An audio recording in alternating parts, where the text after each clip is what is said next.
Picture yourself locked in a freezing iron cage, dangling high above a Swiss valley, your only crime daring to defy a tyrant.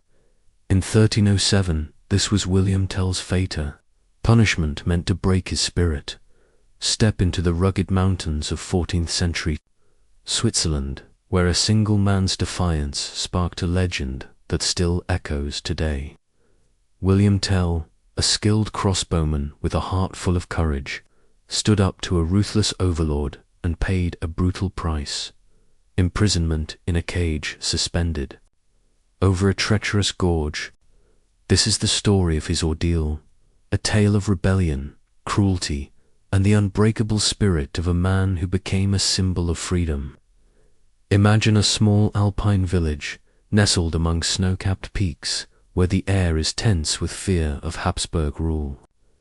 Tell, a proud father and hunter, refused to bow to a tyrant's whim, setting off a chain of events that would test his resolve in ways no one could imagine.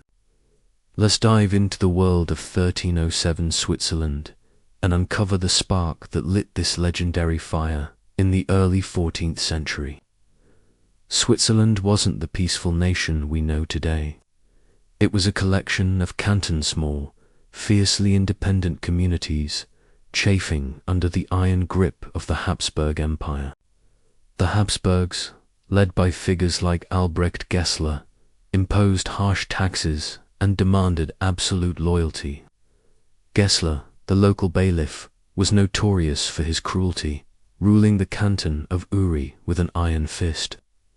Historical accounts, like those in the 15th century White Book of Sinon, paint a vivid picture of this time. Villagers lived in fear, their freedoms eroded by foreign overlords.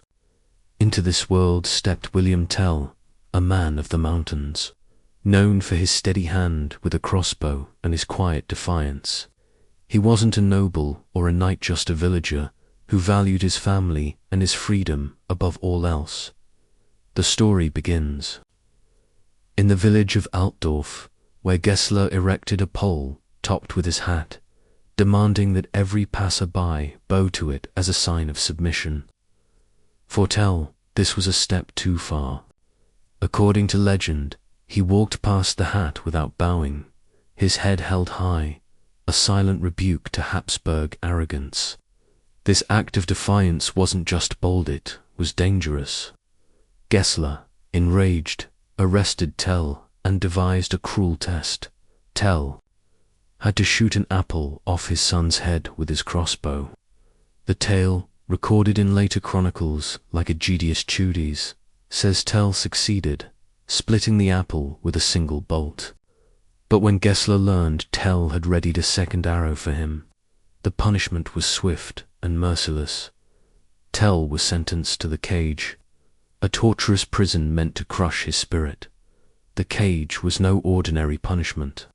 It was an iron contraption, barely large enough for a man to stand, hung high above a rocky valley or town square. Exposed to wind, rain, and freezing cold, it was designed to humiliate and destroy. Historical records from medieval Europe describe similar punishments, like the birdcage used in German towns, where prisoners were left to suffer in full view of the public. For Tell, the cage was both a physical and psychological torment, a public spectacle to warn others against rebellion. Yet, this was only the beginning of his story, a tale that would inspire a fight for freedom across Switzerland. Why does Tell's story matter?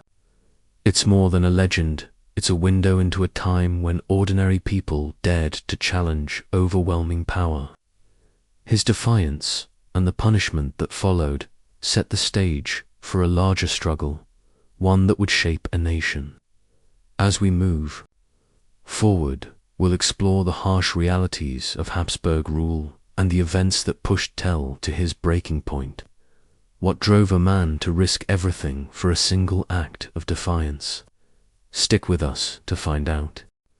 The wind howls through the Swiss Alps, carrying the weight of fear and oppression over the village of Altdorf in 1307, William Tell, a skilled crossbowman and proud father, lives in a world where every step is shadowed by the Habsburg empires. Iron rule. The bailiff Albrecht Gessler's cruel demands have pushed the villagers to their breaking point, and Tell's refusal to bow to a hat on a pole has set a dangerous spark. In this chapter, we'll dive into the harsh realities of life. Under Habsburg control, the growing tension in Uri, and the events that led to Tell's fateful act of defiance. It's a story of a community on edge, where one man's courage could either ignite rebellion or lead to his doom. Life in early 14th century Switzerland was anything but easy. The cantons, small pockets of villages nestled in rugged valleys, were fiercely proud of their independence, but the Habsburgs saw them as pawns in their expanding empire. Gessler, as bailiff of Uri, was the face of this oppression. Historical accounts, like those in the White Book of Saanen, describe him as a tyrant who levied crushing taxes, seized crops, and punished dissent with brutal efficiency. Villagers, like Tell, who hunted and farmed to feed their families, felt the squeeze most bad harvest could mean starvation, and Gessler's men often took what little was left. For Tell, a man who valued his son and his freedom above all, this constant humiliation was a slow-burning fire. The hat incident was the tipping point. Gessler, seeking to assert his dominance, placed his hat on a pole in Altdorf Square, ordering every passerby to bow as if it were the emperor himself. It was a deliberate insult, a way to grind the villagers' pride into the dirt.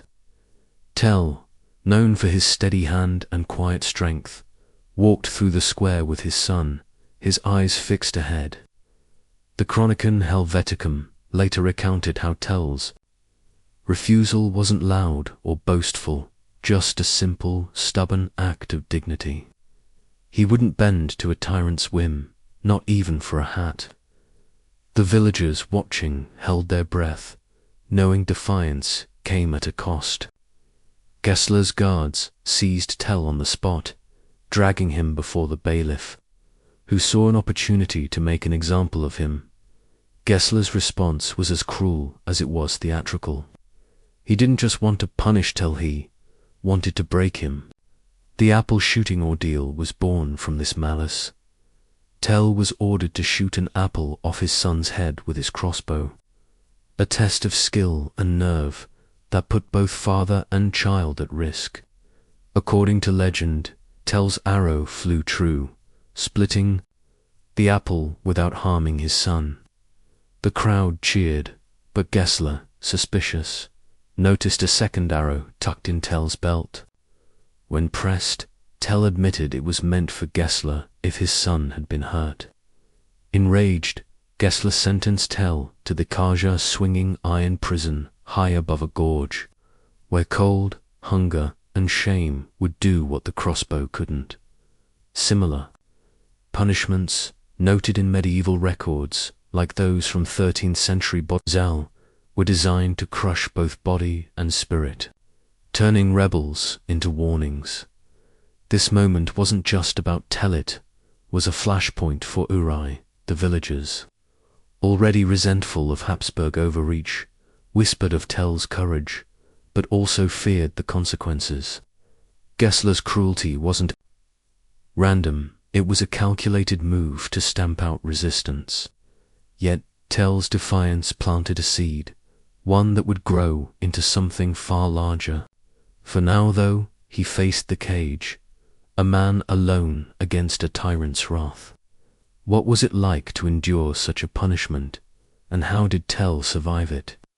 In the next chapter, we'll step into the cage itself, exploring the physical and mental toll of this brutal ordeal.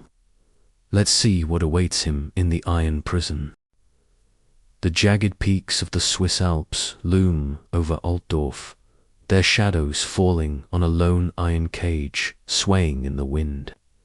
Inside, William Tell, the defiant crossbowman, huddles against the cold.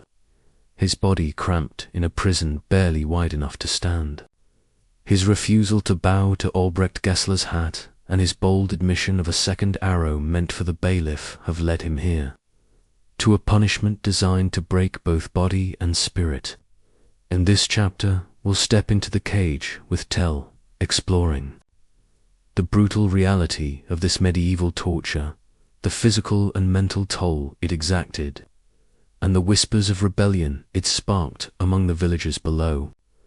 This is a story of endurance, where one man's suffering becomes a rallying cry for a people yearning to be free. The cage, a cruel invention of medieval justice, is a nightmare of iron bars suspended high above a rocky gorge by a thick chain. Historical records, like those from 13th century German towns, describe similar birdcage punishments where prisoners were exposed to the elements and the scorn of onlookers. Tell's cage, barely 4 feet across, offers no room to lie down or shield himself from the biting alpine wind. The iron is ice cold, the bars digging into his skin as he shifts to ease the ache in his legs. Rain lashes him at night, and the sun offers no warmth, only a harsh glare that blinds him. Food is scarce, a crust of bread tossed up by a guard, if he's lucky, and water comes only when the villagers sneak a jug to him under cover of darkness. His hands, still steady from years of wielding a crossbow, now grip the bars to keep. His balance, his knuckles whitening with effort. The physical toll is relentless. The cage sways with every gust, making sleep impossible and nausea constant. Medieval accounts, such as those from a 1302 trial in Zurich, note that prisoners in such cages often succumbed to exposure within days, their bodies weakened by cold and hunger. Tell, a hardy man of the mountains, clings to life, but the strain is evident. His muscles cramp from the confined space, and his skin chafes raw against the iron. Yet, the mental anguish is worse. Gessler designed the cage to humiliate, placing it where villagers and travelers can see Tell's suffering. Children point, some jeer, while others, like Tell's wife, stand below in silent grief, forbidden to speak to him. The Chronicle hints at this public shaming, describing how such punishments aim to crush a rebel's spirit by making their pain a spectacle for Tell. The cage tests more than his body challenges his resolve. He thinks of his son, safe for now but marked by the apple shooting ordeal. He recalls the second arrow, his unspoken vow to protect his family from Gessler's tyranny. These thoughts fuel his will to endure, even as despair creeps in. Historical records show that some prisoners in similar cages went mad, their minds breaking under isolation and exposure. Tell, though, finds strength in the villagers' quiet acts of defiance. Someone leaves a blanket at the gorge's edge, another whispers prayers for his strength. These small gestures remind him he's not alone, even as the cage isolates him from the world below. The village of Altdorf buzzes with tension. Tell's punishment has backfired on Gessler. Instead of quelling rebellion, it's stoking it. Villagers gather in secret, whispering of Tell's courage and Gessler's cruelty. A few bold souls, inspired by Tell, begin to speak of resistance, though fear keeps their voices low. The cage, meant to break Tell, is becoming a symbol of Habsburg oppression. As Tell endures another freezing night, he hears faint murmurs from below. Hope, perhaps, that his suffering will light a spark. What happens when a man refuses to break, even in the face of such cruelty? In the next chapter, we'll explore the village's growing unrest and Tell's inner battle to hold on. Let's see how long he can last. The cage sways above the gorge, a grim reminder of Albrecht Gessler's power. But in the village of Aldorf, William Tell's suffering is fanning the flames of defiance. The year is 1307, and the people of Uri, crushed under Habsburg rule, are beginning to stir. Tell's refusal to bow and his survival in the iron cage have turned him into a symbol, a man who dared to challenge a tyrant and paid a brutal price. In this chapter, we'll dive into the growing unrest in the canton, the secret meetings of villagers plotting resistance, and Tell's struggle to hold on to hope as his body weakens. This is a story of a spark catching fire, where one man's ordeal could ignite a movement that changes Switzerland forever. In Altdorf, the mood is electric with fear and fury. Gessler's hat, still perched on its pole, is a daily insult, but Tell's punishment has made it unbearable. Villagers gather in shadowed corners, taverns, barns, even the church after dark, whispering about his courage. The White Book of Sahnen recounts how Tell's defiance inspired the early seeds of the Swiss Confederacy, with men like Walter Frst and Werner Stauffacher emerging as leaders. These men, farmers and craftsmen like Tell, meet in secret, their voices low to avoid Gessler's spies. They speak of Tell's steady hand, his unflinching gaze as he shot the apple from his son's head, and now his endurance in the cage, too. Them, he's no longer just a hunter, he's a beacon, proof that Habsburg rule can be challenged. The meetings are dangerous. Gessler's guards patrol the village, and betrayal could mean death or a cage of one's own. Historical records from the period, like those from Lucerne in 1300, describe how Habsburg overlords crushed dissent with swift violence, executing suspected rebels or seizing their lands. Yet, the villagers' anger outweighs their fear. Tell's wife Hedwig becomes a quiet force, rallying women to smuggle food to the cage under the guise of washing clothes by the river. Her courage inspires others, like a young shepherd named Arnold, who risks a beating to toss bread to Tell. These small acts of defiance build a network, fragile but growing as the canton begins to dream of freedom. Up in the cage, Tell's world is pain and cold. His body aches, his skin raw from the iron bars, and hunger gnaws at him. Yet he hears the whispers from below, carried by the wind names like Efferesti, Stauffacher, and a place called Rutli, where men plan to meet. The Helvetica mentions the Rutli Oath, a legendary pact among the cantons to resist Habsburg rule, sparked around this time. Tell doesn't know the details, but the murmurs give him strength. He clings to thoughts of his son, his wife, and the mountains he loves, refusing to let Gessler win. Medieval prisoners in similar conditions often broke, but Tell's resolve is forged in the Alps, tempered by a life of survival. The village's unrest doesn't go unnoticed. Gessler, secure in his fortress, grows uneasy as reports of secret gatherings reach him. He doubles the guards around Tell's cage, suspecting the prisoner's suffering is fueling rebellion rather than quelling it.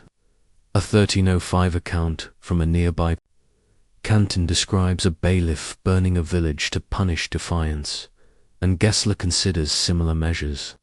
For Tell, the tightening security is a grim sign his cage is no longer just a punishment, it's a warning to a restless people. Yet, it's also a chance. If he can endure, if he can survive, he might live to see Gessler's downfall. The question is whether his body can hold out as long as his spirit. As the whispers of rebellion grow louder, Tell faces a critical moment. Will he break under the cage's torment, or will his endurance inspire a full-fledged uprising? In the next chapter, we'll see the villagers take a bold step toward resistance, and Tell's fate hang in the balance as help or betrayal looms. Let's see how the spark becomes a flame. The iron cage creaks in the alpine wind, its cold bars biting into William Tell's skin as he clings to life above the jagged gorge. Below, the village of Altdorf hums with a dangerous energy as whispers of rebellion grow into a bolder plan. Tell's defiance refusing to bow to Gessler's hat and enduring the cage has ignited something unstoppable in the hearts of Yuri's people. In this chapter, we'll dive into the secret gatherings that mark the birth of a resistance, the risks taken by villagers like Walter Fausti and Werner Stauffacher, and Tell's desperate struggle to hold on as hope and despair battle within him. This is a story of a spark catching fire, where one man's suffering fuels a movement that could reshape Switzerland's future. The village is no longer just a place of fear, it's a crucible of resistance. In a hidden meadow called Rutli, under the cover of night, men from Uri Schwyz and Unterwalden gather, their faces lit by a small fire. Walter Forrest, a grizzled farmer with a voice like gravel, speaks of Tell's courage, his words stirring the group. Werner Stauffacher, a merchant with ties across the cantons, argues for action, not just talk. The White Book of Sahnen, a later chronicle, describes this legendary Rutli oath, where these men swore to unite against Habsburg rule. They're not soldiers, but farmers, shepherds, and craftsmen, driven by years of taxes, seizures, and humiliations like Gessler's hat. Tell's cage, visible from the village, is their rallying point, a stark reminder of what submission costs. They plan to strike at Gessler's fortress, but secrecy is vital. One traitor could doom them all. Back in the village, Tell's wife Hedwig is a quiet force. She organizes women to smuggle food and blankets to Tell, slipping past guards under the pretense of river chores. Her courage inspires others, like young Arnold, the shepherd who risks beatings to toss bread into the cage.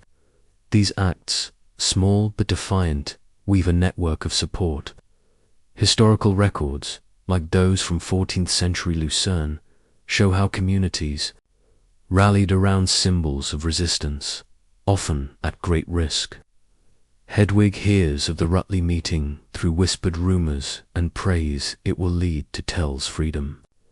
But she also fears for her son, who still carries the memory of the apple on his head, and for the village, which could face Gessler's wrath if the plot is uncovered. The stakes are life and death, not just for Tell, but for everyone. In the cage, Tell's world is a haze of pain and cold. His body is weakening hunger, gnaws at his stomach, and the constant swaying of the cage leaves him dizzy. His skin is raw from the iron, and frostbite threatens his fingers as the alpine nights grow colder. Medieval accounts, such as a 1304 record from a German town, describe prisoners in similar cages lasting only days before succumbing to exposure. Tell's mountain-bred resilience keeps him alive, but it's his mind that fights the hardest battle. He thinks of his son's face, the arrow splitting the apple, and the second arrow he meant for Gessler. These memories anchor him, but despair creeps in.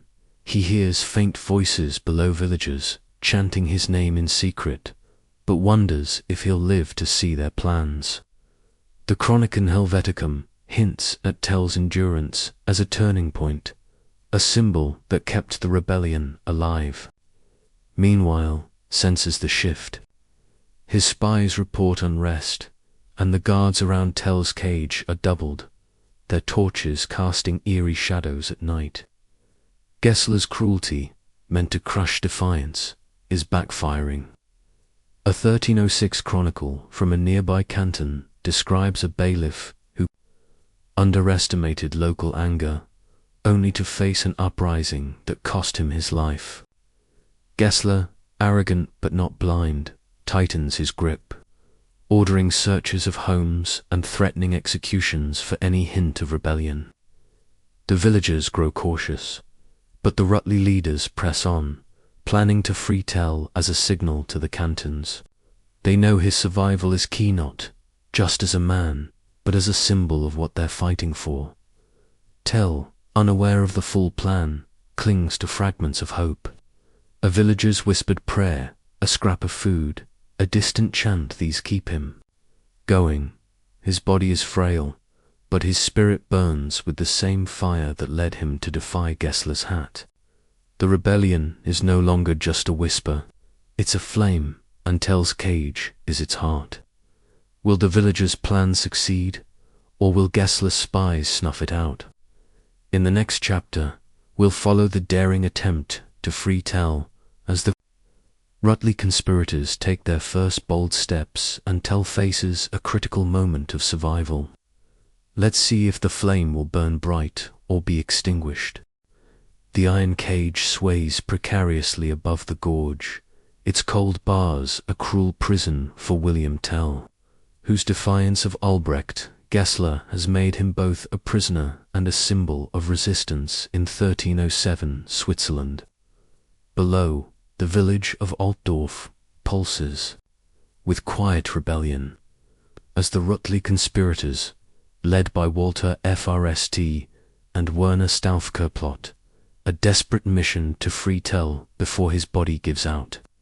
The cage, meant to break him, has instead fueled a fire in the hearts of Europe people, but Gessler's tightening grip threatens to crush their plans. In this chapter, we'll follow the daring attempt to rescue Tell, the risks taken by villagers who dare to defy a tyrant, and Tell's struggle to hold on as hope flickers in the freezing darkness. This is a tale of courage on the edge, where every move could spark freedom or doom. The Rutley conspirators know time is running out. Tell's cage, hanging high above the rocky gorge, is a constant reminder of Gessler's cruelty, but also of their own vulnerability. The plan to free him is bold but fraught with danger. Walter Frst, with his weathered resolve, and Werner Stauffer, whose merchant connections bring news of Habsburg movements, meet in a hidden barn, mapping out the rescue. They choose a moonless night, when Gessler's guards are fewer and the darkness offers cover. Historical records, like those in the White Book of Saanen, describe early Swiss resistance as small.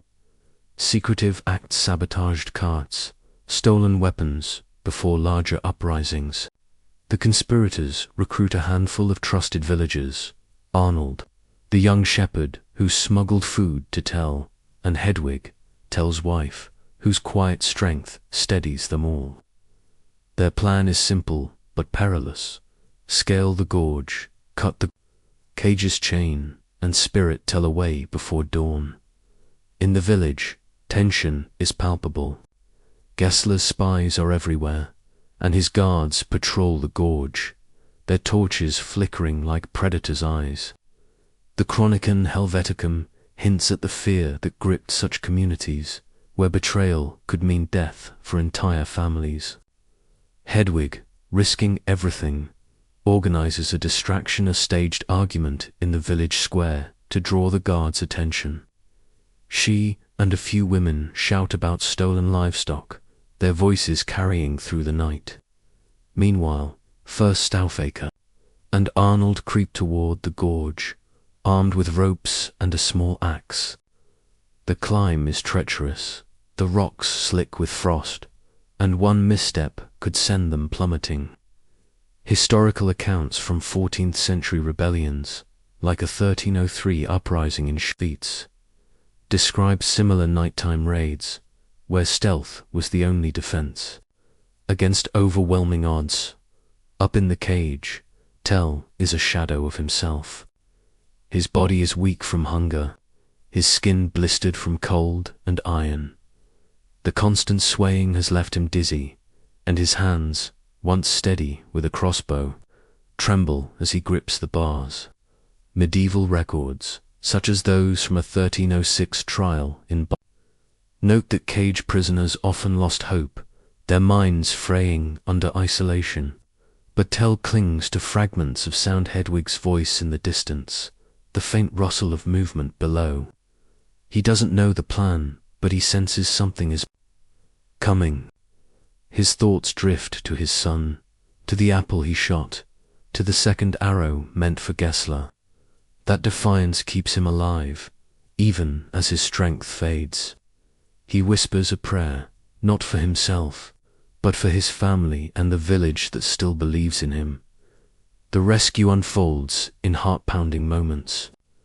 Arnold, nimble from years herding in the mountains, leads the climb, securing a rope to a rocky outcrop. FRST, older but determined, follows, the axe tucked in his belt. Stauffacher keeps watch, his eyes scanning for guards. The distraction works. Most guards rush to the square, leaving only one near the cage. Arnold, with a shepherd's quiet step, disables the guard with a swift blow, and FRST begins hacking at the chain. The noise is louder than they hoped, each strike echoing like a bell. Tell, hearing the clinks, grips the bars, his heart racing. The chain snaps, and the cage lurches, dropping a few feet before the rope catches it. Arnold and FRST haul it down, their muscles straining, and free Tell, who collapses into their arms, barely able to stand. The escape is far from over. The conspirators guide Tell into the forest, moving swiftly to avoid pursuit. Hedwig's distraction buys them time, but Gessler's guards will soon notice the empty cage. The village holds its breath, knowing the rescue could ignite a full rebellion, or bring Gessler's wrath down on them all. Tell, weak but alive, feels the ground beneath his feet for the first time in days. His spirit rekindled by the courage of his people. What will happen when Gessler discovers the escape?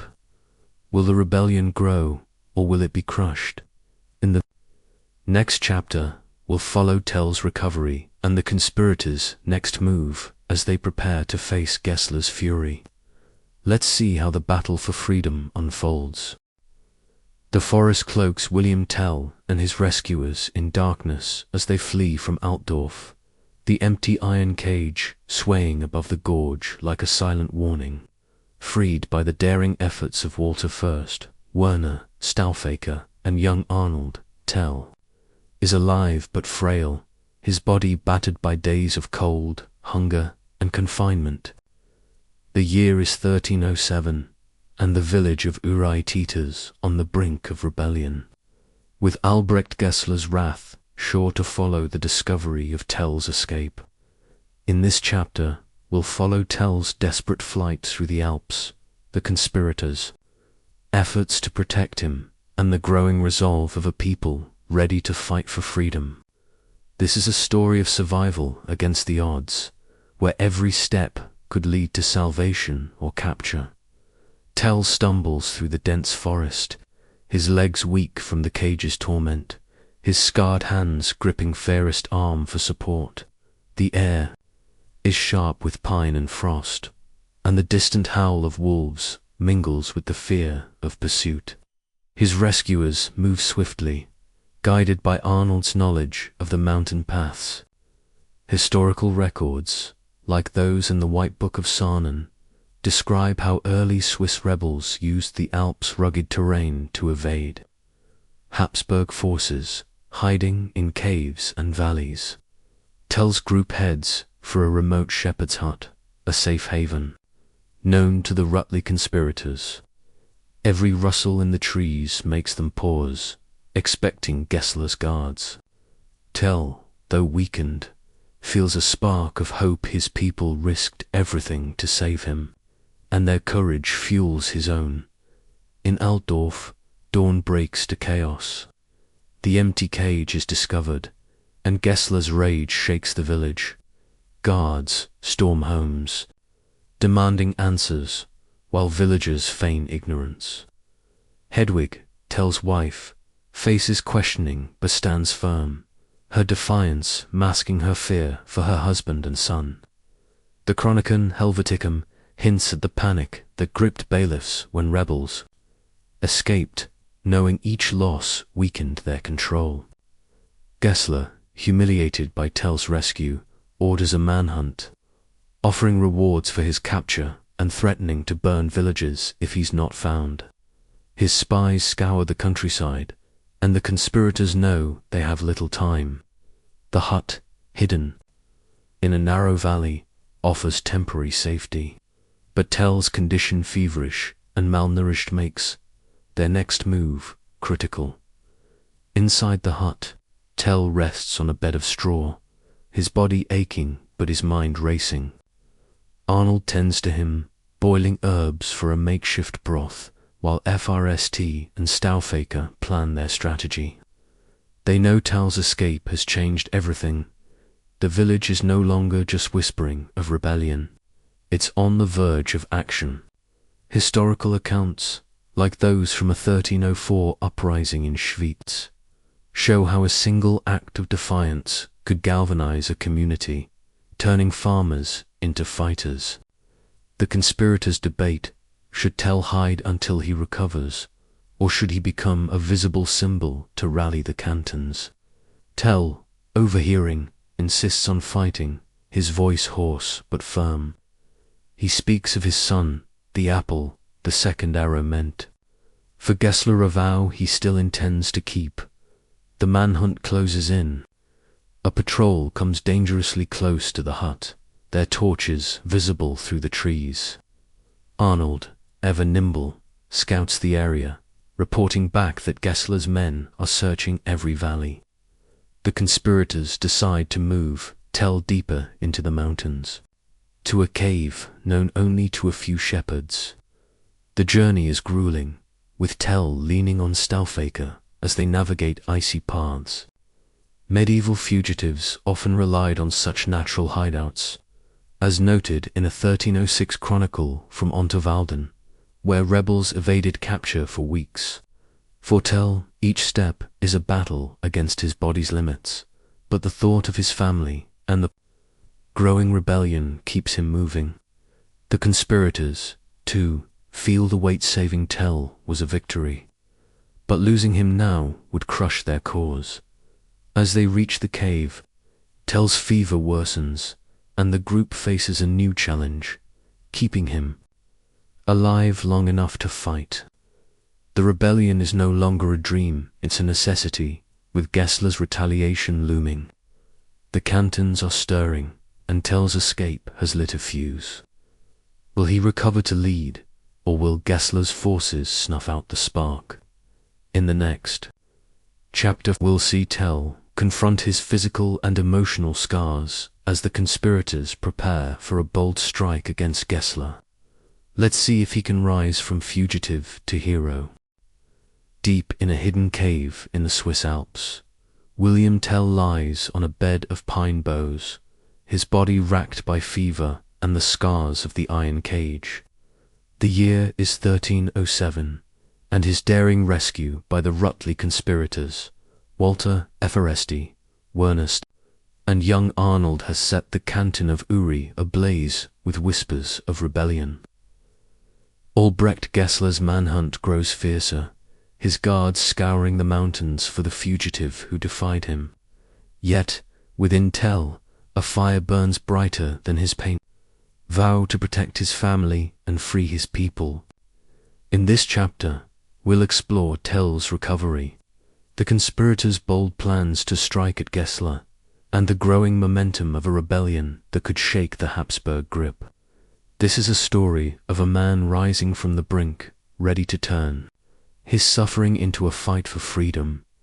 The cave is a cold, damp refuge, its walls glistening with moisture under the flicker of a small fire. Tell's fever spikes, his body trembling from days in the cage, starved, frostbitten, and battered by the iron bars. Arnold, the shepherd, tends him with care, brewing herbal teas from mountain plants, while FRST and Stauffacher keep watch. At the cave's mouth, historical records, like those from 14th century rebellions in Schwyz, describe how fugitives relied on such hideouts, with locals risking their lives to provide food and shelter. Tell's condition is dire, but his spirit remains unbroken. He murmurs about his son, the apple, and the second arrow he meant for Gessler, his voice weak but laced with defiance. Arnold, barely more than a boy, listens wide-eyed, seeing Tell not just as a man, but as a symbol of what they're fighting for. Outside, the rebellion gains strength. The Rutley conspirators have spread word of Tell's escape, and villagers from Urischwitz and Unterwaldan whisper of joining the cause. The White Book of Saanen recounts how such moments unified disparate cantons, turning farmers into rebels. Stauffacher, with his merchant's knack for strategy, sends messages to allies, urging them to gather weapons, hunting bows, axes, even stolen swords. Forresty, a farmer with deep roots in Uri, rallies the villagers, telling them of Tell's survival as proof that Gessler can be defied. Hedwig, Tell's wife, plays a crucial role, slipping through the village to pass coded messages, her courage steadying those who waver. But Gessler's spies are relentless, and a 1305 chronicle from Lucerne warns of how Habsburg forces crushed early revolts by targeting families. The conspirators know their time is short. In the cave, Tell's fever begins to break, thanks to Arnold's herbs and the warmth of the fire. He sits up, his scarred hands tracing the crossbow. Stauffacher brought him a familiar weight that steadies his resolve. He speaks with the conspirators, his voice hoarse but clear, urging them to strike Gessler directly. The bailiff's fortress, perched above Altdorf, is heavily guarded, but Tell knows its weaknesses from years hunting in the area. Historical accounts, like those from a 1303 uprising in Unterwalden, show how rebels used local knowledge to outmaneuver larger forces. Tell proposes an ambush in a narrow pass called Kusnecht, where Gessler often travels. It's a bold plan, hinging on his skill with a crossbow, the same skill that saved his son and nearly cost him everything. Gessler, meanwhile, tightens his grip on Uri, furious at Tell's escape. He imposes harsher taxes and threatens to execute villagers unless the fugitive is found. The empty cage, still swaying above the gorge, is a taunt he can't ignore. He sends patrols deeper into the mountains, their torches lighting up the night. The Chroniken Helveticum notes how such oppression often backfired, pushing more to join rebellions. In Altdorf, Hedwig faces a terrifying moment when guards search her home, but her son's quick thinking, hiding a rebel's message, saves them. The village is a powder keg, and Tell's survival is the spark. The conspirators prepare to move, knowing an attack on Gessler could unite the cantons or doom them if it fails. Tell, regaining strength, feels the weight of his role. His escape from the cage was a miracle, but now he must prove it wasn't in vain. He grips his crossbow, its wood a reminder of the life he's fighting for. The rebellion is no longer just about Hemitz, about a people refusing to bow. Will the ambush succeed, or will Gessler's forces crush them before they can strike? In the next chapter, we'll follow Tell and the conspirators as they set their plan in motion, risking everything in a deadly confrontation with the tyrant. Let's see if he can turn the hunter into the hunted. The Swiss Alps loom dark and silent as William Tell, now a fugitive with a fire in his heart, crouches in the narrow pass of Kusnacht, his crossbow steady despite the scars on his hands. It, S. Jausenling T., and the Rutley conspirators, Walter F. Werner, Stauffacher, and young Arnold, have rallied the people of Uri for a daring strike against the tyrant Albrecht Gessler. Tell's escape from the iron cage has ignited a rebellion, but Gessler's manhunt threatens to crush it before it can grow. In this chapter, we'll follow the tense preparations for an ambush in the rugged pass. The villagers, desperate, gamble to topple their oppressor, and Tell's transformation from victim to avenger. This is a story of precision, courage, and a single arrow that could change the course of Switzerland's history. The Kuznect Pass is a choke point, a rocky trail flanked by steep cliffs and dense pines, perfect for an ambush, but unforgiving to mistakes. Tell, his strength slowly returning after days in the cave, knows this terrain like his own pulse. As a hunter, he's tracked game through these mountains, and now he hunts a deadlier quarry. The conspirators' plan is simple but high.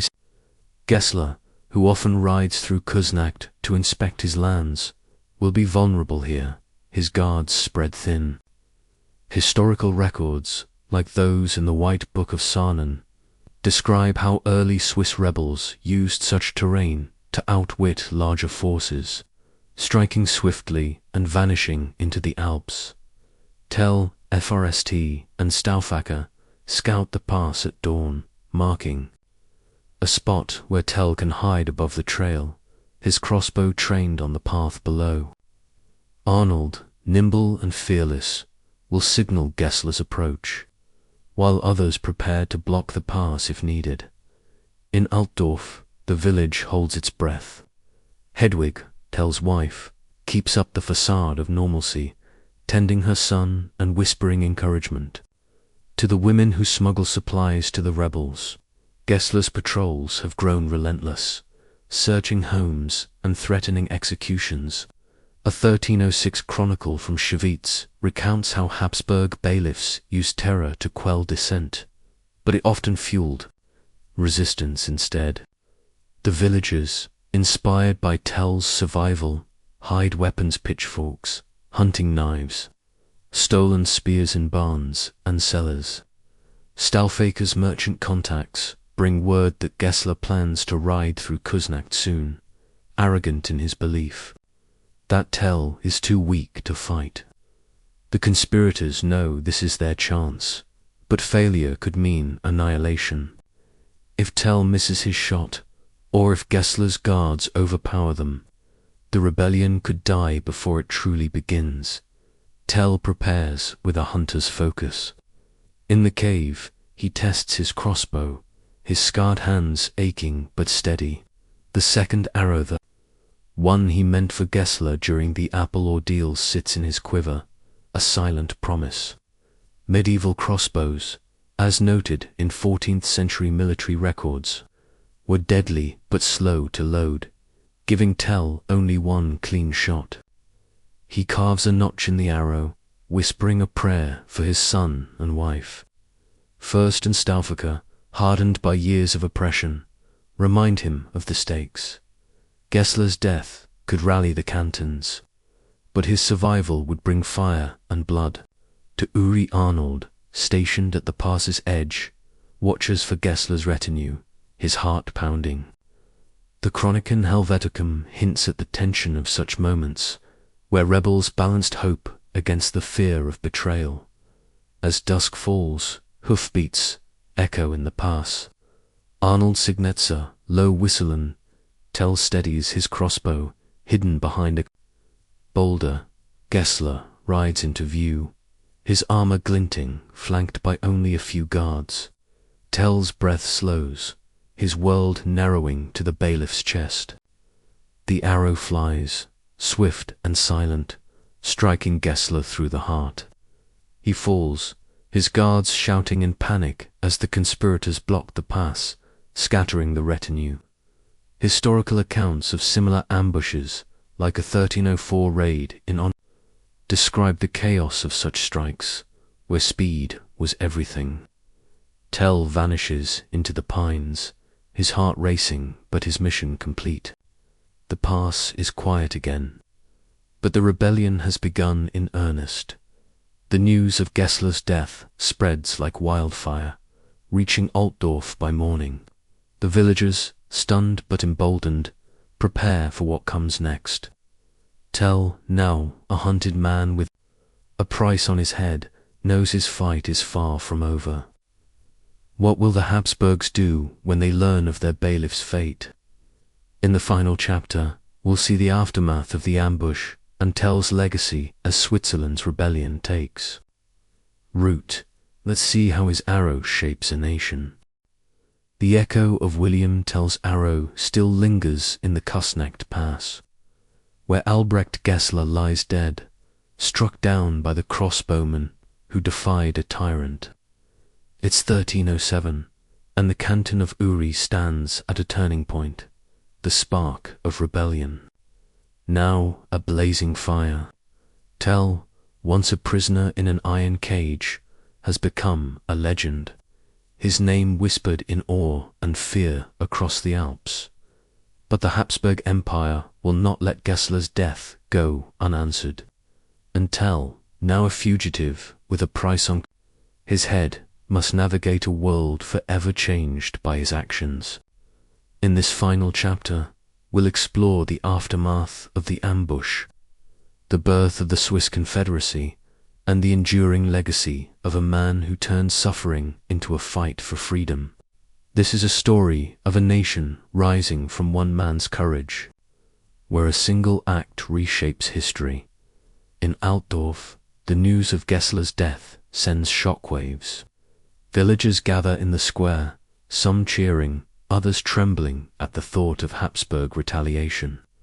Walter Frst and Werner Stauffacher, the Rutli conspirators, seize the moment, rallying the cantons of Uri Schwyz and onto.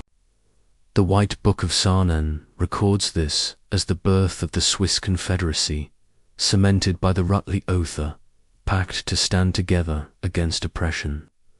The conspirators storm Gessler's fortress, driving out his guards with pitchforks and stolen swords.